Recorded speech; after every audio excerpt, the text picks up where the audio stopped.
Saya ingin ke Pak Puji Hartono selaku Komisioner Kompolnas dan juga salah satu pihak yang diundang hadir dalam rekonstruksi. Pak Puji, apakah ada keterangan dari pihak kepolisian mengapa pengacara dari keluarga korban tidak dilibatkan?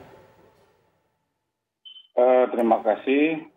Sementara memang kami hadir di dalam rekonstruksi, resmi mendapat undangan dari Mabes Polri dalam hal ini, ya, dari pihak terkait yang berkaitan dengan masalah penyidikan. Di sana diminta untuk hadir, kemudian dibatasi 2 orang. Nah, saya hadir bersama Bapak Yusuf Wasin. Baik. Apabila itu dari pihak keluarga korban tidak diperkenankan, saya selaku Kompolnas tidak mengetahui itu. Tapi kami resmi datang, kemudian untuk bisa melihat, menyaksikan apa adanya, kemudian juga tidak boleh untuk langsung melakukan memoto, kemudian merekam dan sebagainya. Sebatas untuk kita menyaksikan. Itu saja. Sementara dilihat di lapangannya sudah ada yang bisa langsung live, yaitu dari TV Polri. Itu saja sementara. Iya, Pak Puji, dari secara keseluruhan rekonstruksi yang sudah dilakukan, artinya sudah bisa terlihat motif pembunuhan terhadap Brigadir Joshua? Ya, kalau dilihat dari adegan yang pertama diperankan di Magelang, ya saat itu ada terkesan bahwa Ibu PC itu merasa ada hal yang kemudian mengganggu, kemudian menyampaikan kepada Bapak FS langsung melalui telepon. Apa hal yang mengganggu itu apa? Itu ada permasalahan. Hal mengganggu apa itu? Yang dilaporkan hal mengganggu apa? Ya, berkaitan dengan masalah pribadi Ibu PC. Ya, Pak Puji, kita melihat ada adegan ketika Ibu Putri berada di ranjang, kemudian ada beberapa orang yang pada saat itu seperti Kuat, kemudian juga Brigadir J dan lain sebagainya. Ini artinya pada saat itu apa yang terjadi? Ya, saat itu ditemukan bahwa Ibu PC terjatuh, kemudian teriak, kemudian ditemui oleh pembantu rumah tangga, kemudian pembantu rumah tangga memanggil Pak yang namanya MK, kemudian menghampiri ke dalam kamar. Nah, ternyata ibu dalam kondisi ya terjatuh di lantai, ya, kemudian baru setelah itu ada pertolongan, kemudian diminta untuk istirahat. Nah, itu makanya berada di tempat tidur. Kemudian ibu menanyakan juga di mana Joshua, ya, itu ditanyakan. Kemudian juga menanyakan di mana Ricky, hingga itu ditanyakan. Kemudian satu persatu dipanggil, kemudian masuk ke dalam kamar itu. Lalu Anda bilang tentang pembicaraan apa yang disampaikan itu tidak diperankan, hanya diperankan perilaku pada saat itu aja. Tapi bicara apa itu tidak disampaikan. Jadi memang tidak ada dialog dalam rekonstruksi ini begitu tidak ya? Ada. Oke, tadi Anda bilang ada satu hal yang mengganggu Ibu Putri sehingga menyebabkan terjadinya pembunuhan ini. Lalu kemudian perencanaan itu apakah memang kemudian terungkap juga apa yang disampaikan oleh FS kepada ajudan-ajudannya? Di saat itu tidak ada terungkap berkaitan dengan rencana yang apa yang dibuat oleh FS.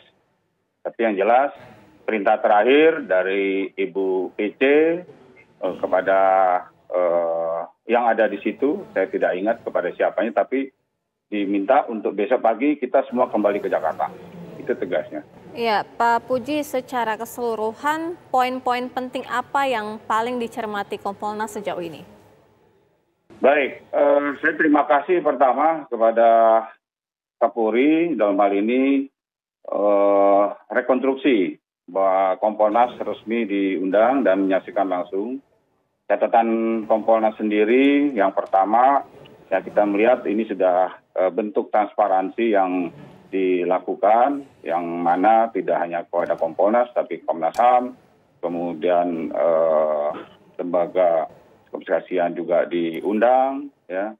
Kemudian dari beberapa pengacara, ya, dari Sambo, kemudian dari Ibu Putri juga, semua itu ada diundang. Baik, Pak Puji, mohon maaf kami potong dulu karena kami harus mendengarkan dulu kumandang azan maghrib untuk wilayah DKI Jakarta dan sekitarnya berikut ini.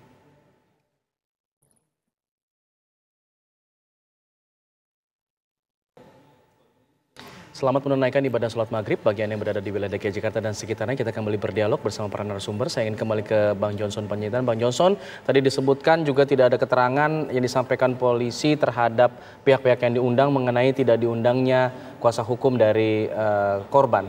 Pendapat Anda? Ya, kalau begitu lip service dong.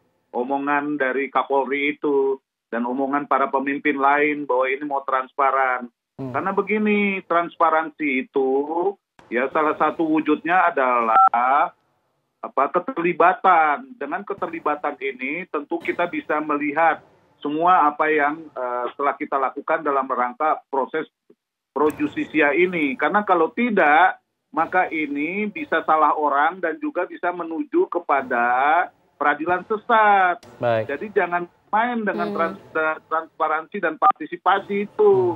Jangan lip service, lama-lama kita jadi penipu ntar. Oke, saya ke Pak Susno. Pak Susno, sejauh ini jika memang prosedural rekonstruksi tidak dihadiri oleh kuasa hukum keluarga ini memang tidak apa-apa atau memang prosedurnya harus dihadiri? Bagaimana sebenarnya Pak Susno?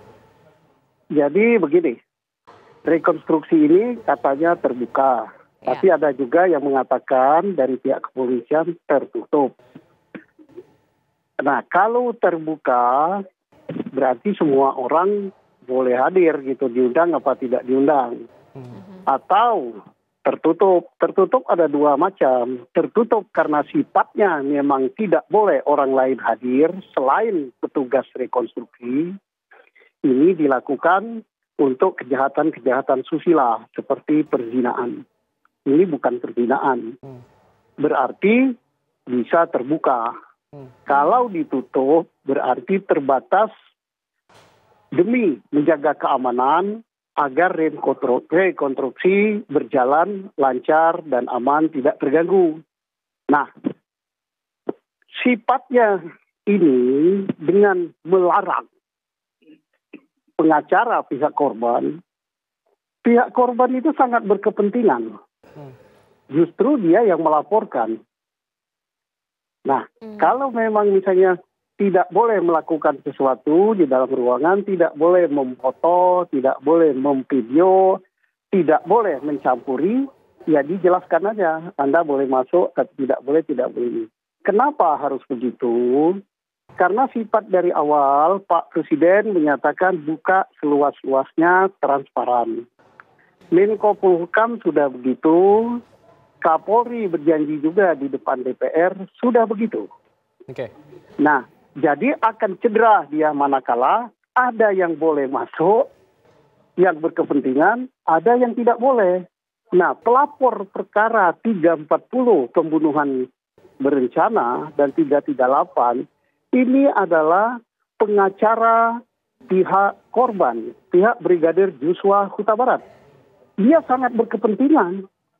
Nah, dengan dia tidak boleh masuk atau dilarang masuk, yang lain boleh bahkan diundang, ini menimbulkan persepsi negatif. Ya mudah-mudahan saja tidak ada maksud-maksud tertentu di balik daripada dilarang itu. Tapi kalau ada maksud-maksud tertentu, ini mencederai hasil yang sudah dicapai. Dan mencederai niat baik pihak kepolisian agar ini terbuka. Baik, Pak Susno. Nah, memang satu lagi tambahan saya. Ada alasannya bahwa tidak wajib gitu dia datang. Lah tidak wajib berarti kan datang boleh gitu kan. Ini hal-hal yang kecil gitu sifatnya, tetapi menjadi besar gitu, menjadi kurang enak didengar.